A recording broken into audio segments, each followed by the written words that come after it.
I have been looking forward to being on TV tonight in a way I almost never am on any other day. But this is, I'm always glad for my job. I love my job. It's the greatest job on the face of the earth.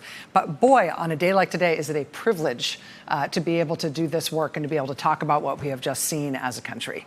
All right. So buckle up. Intelligence Committee Chairman Adam Schiff is going to be joining us in just a moment. You will be wanting to hear from him. This is the first time I will have had a chance to speak with him since today's landmark hearings.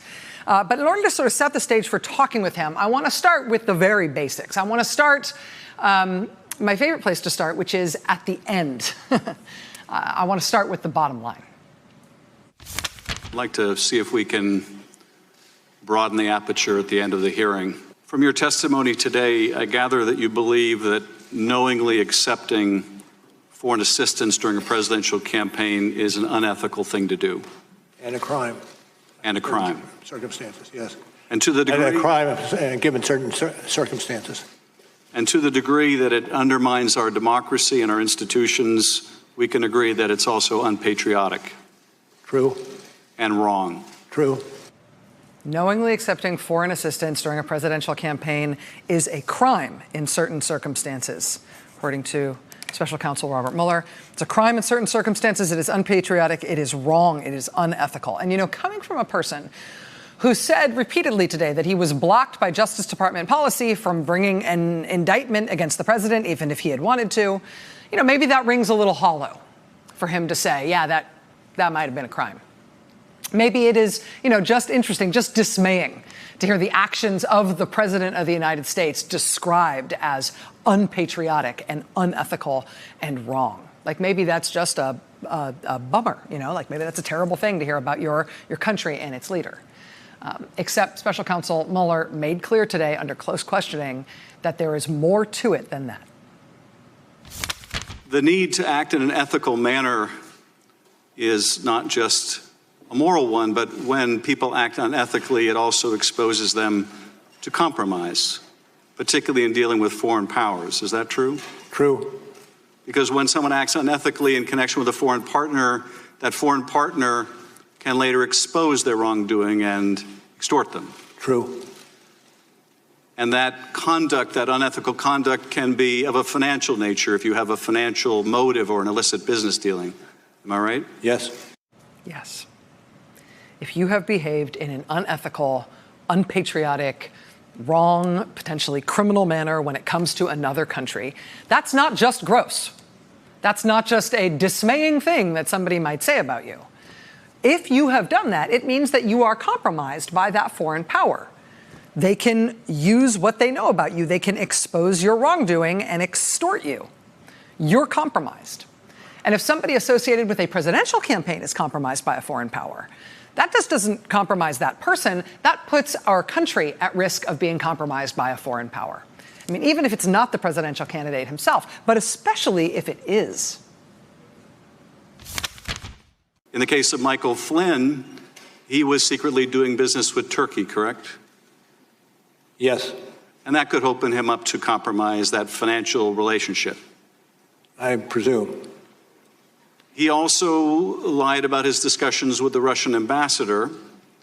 And since the Russians were on the other side of that conversation, they could have exposed that, could they not? Yes. If a presidential candidate was doing business in Russia and saying he wasn't, Russians could expose that too, could they not?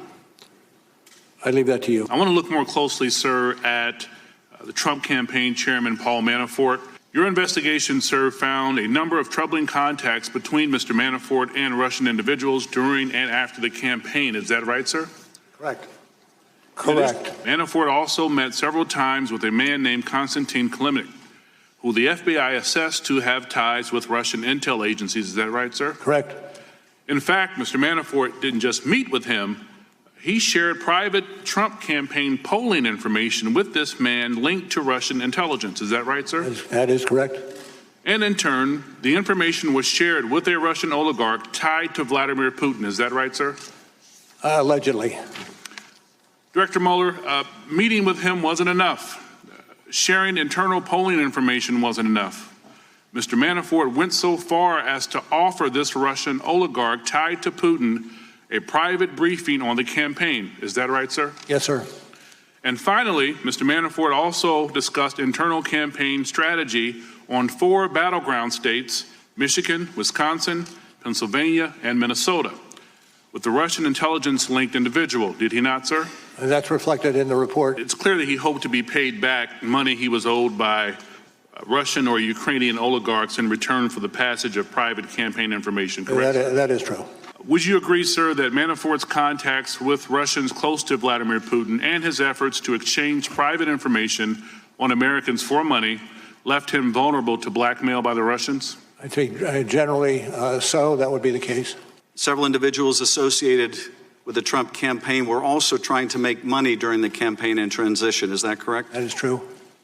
Paul Manafort was trying to make money or achieve debt forgiveness from a Russian oligarch. Generally, that is accurate. Michael Flynn was trying to make money from Turkey. True. Donald Trump was trying to make millions from a real estate deal in Moscow. To the extent you're talking about the hotel in Moscow? Yes. Yes. I will tell you, I was not quite sure what to expect from today's testimony by Robert Mueller. I mean, I think that agnosticism was warranted. Who knows, right? We'll see what happens. But even with that studious refusal to try to anticipate anything, you still could have knocked me over with a feather as late as last night. If you had told me that today, we would get from Robert Mueller over the course of these 7 hours such a blunt accounting from him, a blunt, unequivocal accounting from him on of who in the president's campaign was compromised by Russia and how, specifically how they were compromised by Russia, including the president. Dmitry Peskov, the spokesperson for the Kremlin, someone that the Trump organization was in contact with to make that deal happen. Your report indicates that Michael Cohen had a long conversation on the phone with someone from Dmitry Peskov's office. Presumably the Russians could record that conversation, could they not? Yes. And so if candidate Trump was saying, I have no dealings with the Russians, but the Russians had a tape recording, they could expose that, could they not? Yes. That's the stuff of counterintelligence nightmares, is it not? Robert Mueller's answer to that was that, well, it points up the need for a strong counterintelligence effort, which I thought was a plucky way to put it, right? Mr. Mueller would not say anything about how the country has handled that particular counterintelligence nightmare, or even whether it has yet been resolved, whether it's over. Special Counsel Mueller, I want to ask you something that's very important to the nation.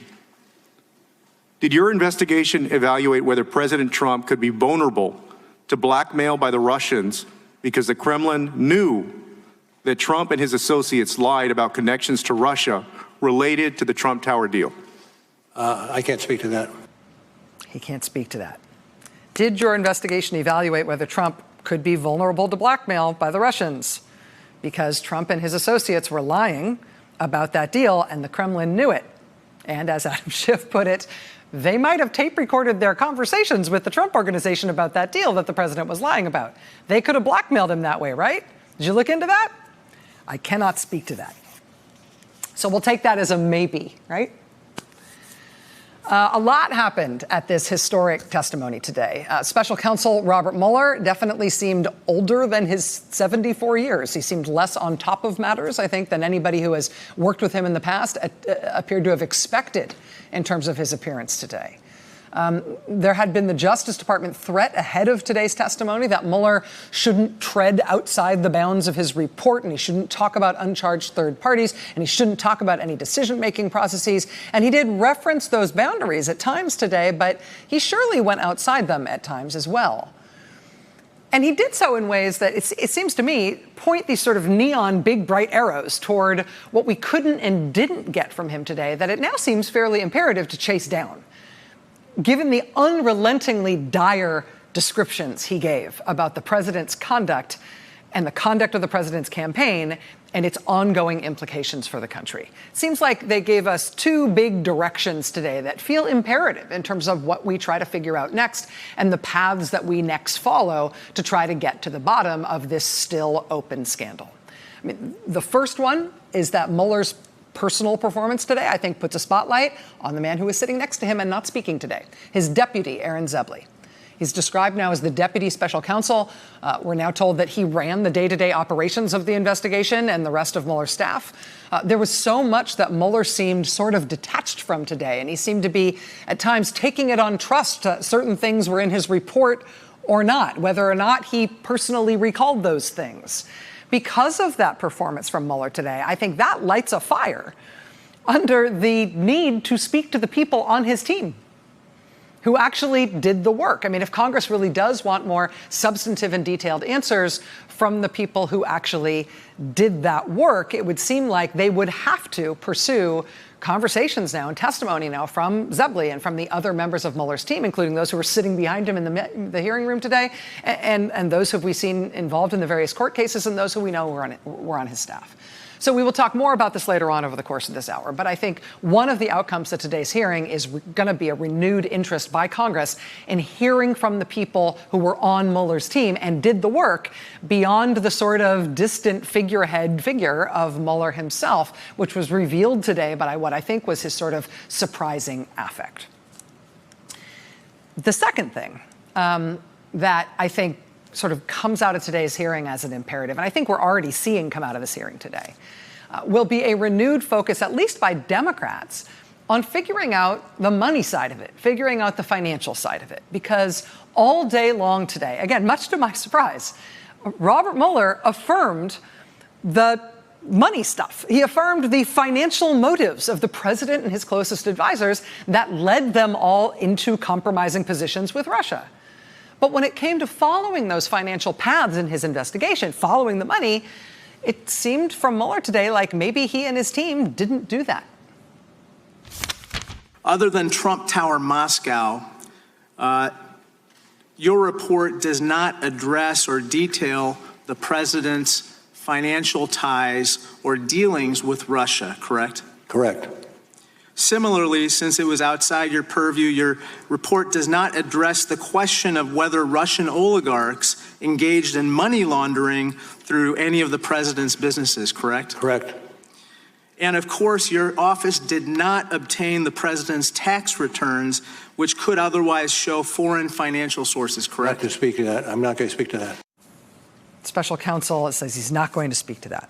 Special counsel did not address or detail the president's financial ties or dealings with Russia or any potential Russian money laundering through the president's business. Special counsel today would say nothing when it comes to the president's tax returns. Your office did not obtain the president's tax returns, which could otherwise show foreign financial sources, correct? I'm not going to speak to that. Well, did they follow that money trail? I mean, simultaneously today, Mueller is talking about how foreign compromise of the president and his campaign were driven by these financial entanglements that they all lied about, that Russia knew about and could expose at will. Right? It was money. It was financial interest. It was lies about financial entanglements that were the roots of the compromise that he described when it came to the president and multiple people in his campaign. But he just won't say out loud whether or not he and his investigators pursued that financial line of inquiry in order to chase any of that down. Specifically on the president's taxes alone, I think this is now kind of an urgent mystery. You might remember after the Mueller report came out, but before today, the president at one point started saying that he's sure that Robert Mueller looked at his taxes. And since Robert Mueller didn't say anything about that in his report, that must mean that the president's taxes are totally clean and clear. That's how we should read that. Remember when the president started making that case? You may also remember that Senator Amy Klobuchar, who's running for president as a Democrat, she at one point asked Attorney General William Barr if that was true, if in fact Robert Mueller had obtained and looked at Trump's taxes as part of the Mueller investigation. Barr told her in his testimony that she should ask Robert Mueller that if she was so interested in getting that question. Senator Klobuchar then did ask Robert Mueller that question in writing. Hey, did you obtain Trump's tax returns? Did you look at them as part of your investigation? As far as we know, she got no answer from Mueller. Well, now today, in person, under questioning from Congressman Krishnamurti, Mueller still wouldn't answer it, while he simultaneously is arguing that the president's secret financial dealings with the Russian government opened him up to being compromised by that hostile foreign power, as were several other people in his campaign. So did Mueller look at Trump's taxes or didn't he? And shouldn't someone, given what Mueller just said about the financial basis of Trump's compromise by Russia? I mean, if you didn't think this was urgent before, it was weird, right, that this is the first president to not release his tax returns. And it's been interesting to see Democrats pursue them, and it's a fascinating legal matter at this point.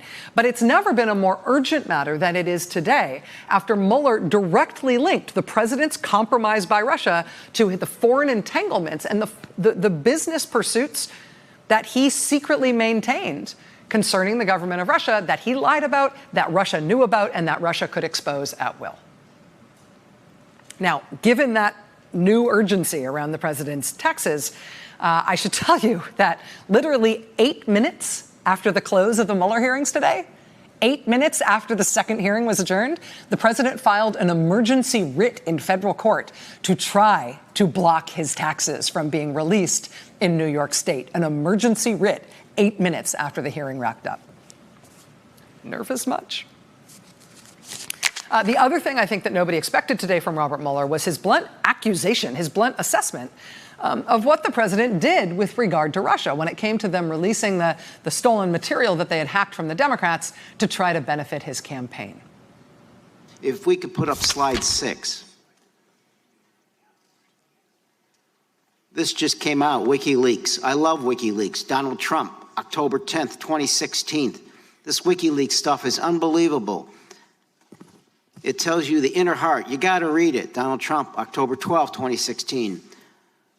This WikiLeaks is like a treasure trove. Donald Trump, October 31st, 2016. Boy, I love reading those WikiLeaks. Donald Trump, November 4th, 2016. Do any of those quotes disturb you, Mr. Director?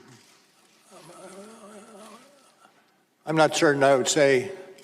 How do you react to them? Well, it's probably problematic is an understatement in terms of what it displays in terms of giving some, I don't know, hope or some boost to what is and should be illegal activity. Problematic is an understatement. Could maybe be the theme of the day today. Robert Mueller saying the president's encouragement, his praise, his promotion of the way Russians were releasing the information they had hacked and stolen to help his campaign. Robert Mueller saying today that that was a boost to illegal activity and problematic, to say the least. And immediately after that sort of show-stopping moment in the hearing, Robert Mueller went on to suggest that other interactions between the Trump campaign, people associated with the president, and the Russians and their cutouts, those may still be the subject of ongoing investigation. Volume 1, page 59.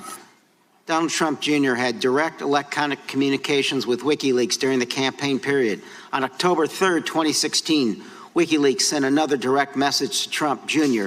asking you guys to help disseminate a link alleging candidate Clinton had advocated a drone to attack Julian Assange. Trump Jr. responded that, quote, he had already done so. Same question. This behavior, at the very least, disturbing, your reaction? Disturbing and also subject to investigation. Director, I think you made it clear that you think it unethical, to put it politely, to tout a foreign service like WikiLeaks publishing stolen political documents in a presidential campaign? Certainly calls for investigation. Certainly calls for investigation. And yeah, what you just quoted me about the way that Donald Trump Jr. communicated with WikiLeaks, that is subject to investigation. Oh, that touting of WikiLeaks publishing these stolen documents calls for an investigation. I mean, so these investigations are happening?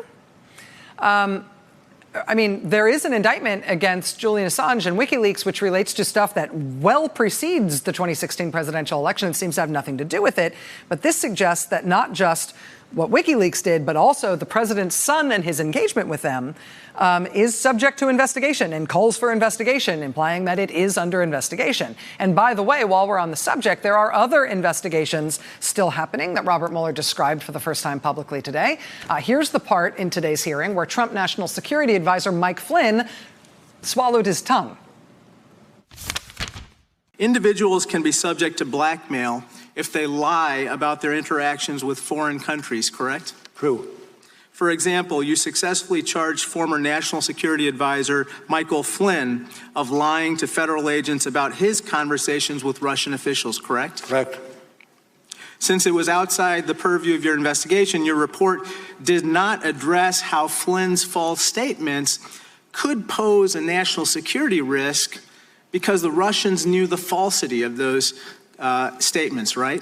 I cannot get into that mainly because there are many elements of the FBI that are looking at different aspects of that issue. Currently. Currently. There are many many elements of the FBI that are looking at different aspects of that issue. That's in response to questions about Mike Flynn's lying about his involvement with the Russian government and whether that could pose a national security risk to the United States because the Russians knew about the falsity of his statements, therefore compromised him, therefore were in a position to put the United States over a barrel because they had their national security advisor by the you-know-what. So that's new. Mr. Mueller telling us today that there are many elements of the FBI who are looking at different aspects of that issue right now. I should tell you, currently, we know from the appendix to Mueller's report that there are a bunch of ongoing cases that we don't know the names of. In the Appendix D to Mueller's report, remember, there were 14 cases that were described as criminal matters from Mueller's investigation that were ongoing. They were all blacked out. We were not able to say what any of those ongoing matters was. One of the cases that was listed in that appendix, however, by name, wasn't blacked out. It was a case that was described as transferred to other prosecutors, was the case of Mike Flynn's business partner, Bijan Kian. He was a Trump transition official. He was Flynn's former business partner. Just yesterday, Bijan Kian was convicted on all counts by a jury in federal court. I mean, literally yesterday. But that Kian case isn't one of the 14 that is blacked out, that we can't name, that, according to Mueller's report, is spun off from Mueller's investigation. And today, with these references that Mueller made, surprising everyone as to ongoing investigations and things that the FBI is looking at, that was a very good reminder that we still don't know what any of this stuff is behind these redactions. The reference today by Mueller to an ongoing FBI investigation of Flynn and his compromise by a foreign country and Donald Trump Jr.'s and WikiLeaks, and I mean, those were all very much put on the table today by Mueller. Presumably there are lots of billable hours being earned right now by the attorneys for those gentlemen. We shall see. But that was Mueller propping open the door into a wing of this House we didn't even know existed. But I mean, all in all, as you can tell, there was a bunch that happened today that I thought was surprising. But even some of the stuff you might have predicted would have come out because of the way that we knew Democrats wanted to walk Mueller through his own findings and all that stuff. I mean, all in all, just look at today as a whole. It was just a remarkable day, not just for this presidency, but for the presidency. I mean, I know that the Trump White House and conservative media are trying to chin up tonight and make it seem like they had a great day today. Everything was fine. Nobody died. They did not have a great day today. I mean, this was the president's day today. It was just breathtaking. Director Mueller, the president has repeatedly claimed that your report found there was no obstruction and that it completely and totally exonerated him. But that is not what your report said, is it? Correct. It is not what the report said. So the report did not conclude that he did not commit obstruction of justice. Is that correct? That is correct. And what about total exoneration? Did you actually totally exonerate the president? No. Now, in fact, your report expressly states that it does not exonerate the president. It does. So National Security Advisor Flynn lied about discussions with Russian ambassador related to sanctions. Is that right? That's correct. Michael Cohen lied to this committee about Trump Tower Moscow. Is that correct? Yes. George Papadopoulos, the president's senior foreign policy advisor, lied to the FBI about his communications about Russia's possession of dirt on Hillary Clinton. Is that right? Correct. Yes. The president's campaign chairman, Paul Manafort, lied about meetings that he had with someone with ties to Russian intelligence. Is that correct? That's true. On January 25th, 2018, the New York Times reported that, quote, the president had ordered McGahn to have the Department of Justice fire you. Is that correct? Correct. After the news broke, did the president go on TV and deny the story? Do not know. In fact, the president said, quote, fake news, folks, fake news, a typical New York Times fake story. end quote, correct? Correct. But your investigation actually found substantial evidence that McGahn was ordered by the president to fire you, correct? Yes. Did Mr. Trump Jr. or his counsel ever communicate to your office any intent to invoke his Fifth Amendment right against self-incrimination? I'm not going to answer that. I ask this respectfully. By the way, the president didn't ever claim the Fifth Amendment, did he? I'm not going to talk to that, What did you determine about the president's credibility? and that I can't get into. Next, the president told the White House staff secretary, Rob Porter, to try to pressure McGahn to make a false denial. Is that correct? That's correct. You found, quote, the president said he wanted McGahn to write a letter to the file for our records, correct? Correct. And to be clear, the president is asking his White House counsel, Don McGahn, to create a record that McGahn believed to be untrue while you were in the midst of investigating the president for obstruction of justice, correct? Generally correct. And Mr. McGahn was an important witness in that investigation, wasn't he? I'd have to say yes.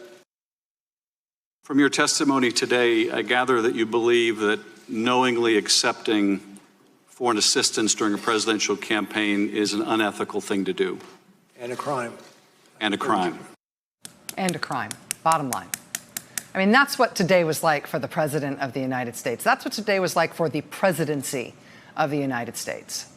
Has a president ever been substantially accused of the litany of things that he and his campaign have now been accused of, not just in print, but out loud by a special counsel called to investigate his behavior? Or anything close to this. I mean, that interjection on the last question, and a crime. Yes, Mr. Chairman, and don't overlook that. It's a crime, too. It's just a remarkable day in the history of this country. And the chairman of that committee, who you just saw there, Adam Schiff, joins us live next. Stay with us. Hey there, I'm Chris Hayes from MSNBC. Thanks for watching MSNBC on YouTube. If you want to keep up to date with the videos we're putting out, you can click subscribe just below me, or click over on this list to see lots of other great videos.